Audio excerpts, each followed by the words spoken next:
Assalamualaikum warahmatullahi wabarakatuh. Perkenalkan nama saya Iswireda Al-Kalbi dari kelas 3W dengan NIM 362021302 dari Prodi Teknik Manufaktur Kapal.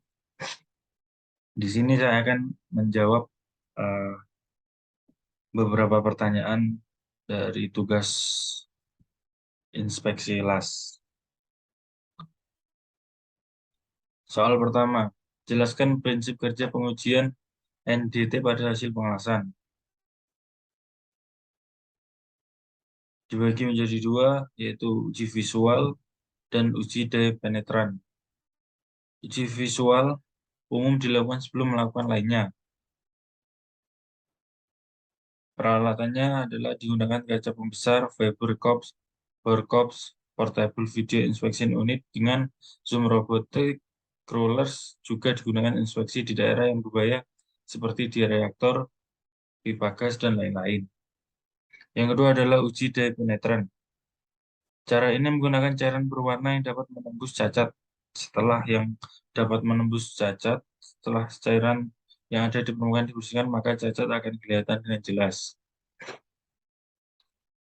Soal nomor 2.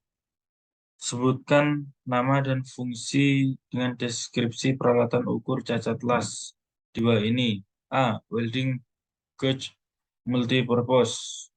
Berfungsi untuk mengukur tinggi mahkota atau permukaan las, ukuran trot, las fillet, dan sudut bevel. Yang kedua adalah welding gauge bridge cam.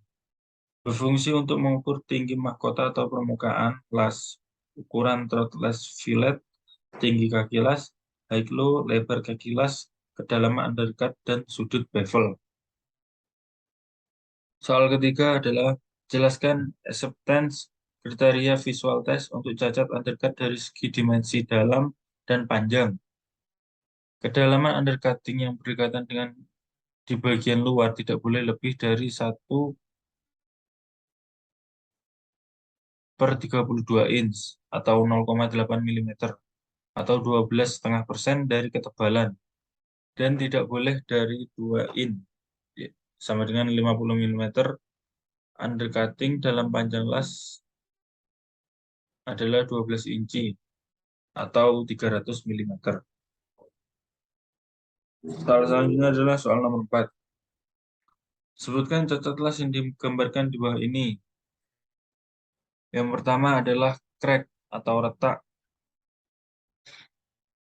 Yang kedua adalah undercut. Yang ketiga bentroff. Yang keempat root concavity. Yang kelima adalah incomplete fusion. Selanjutnya soal nomor 5. Jelaskan acceptance kriteria cacat las dengan pengamatan visual menurut standar EWS D.1.1. 1. Keretakan maksimal 3 mm diukur dari segala arah pada permukaan cembung yang telah ditekuk. Yang kedua adalah jumlah cacat terbesar tidak boleh melebihi 10 mm pada cacat yang ukurannya antara 1 mm sampai 3 mm. Yang ketiga adalah retak pada pojok permukaan maksimal harus 6 mm, kecuali yang disebabkan oleh slack inclusion atau cacat fungsi yang lainnya, maka maksimal dimensi yang diperbolehkan adalah 3 mm. Selanjutnya soal nomor 6.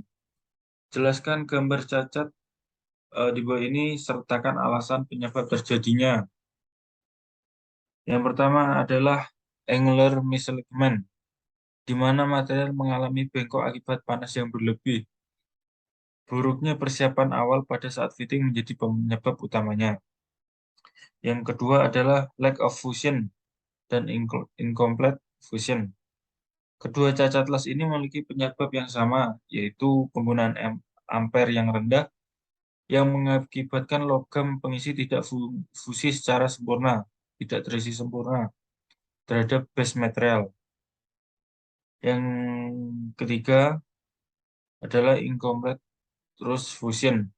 Adalah pada incomplete root penetration, bagian tepi lasan pada root mengalami perubahan bentuk karena terkena panas pengelasan.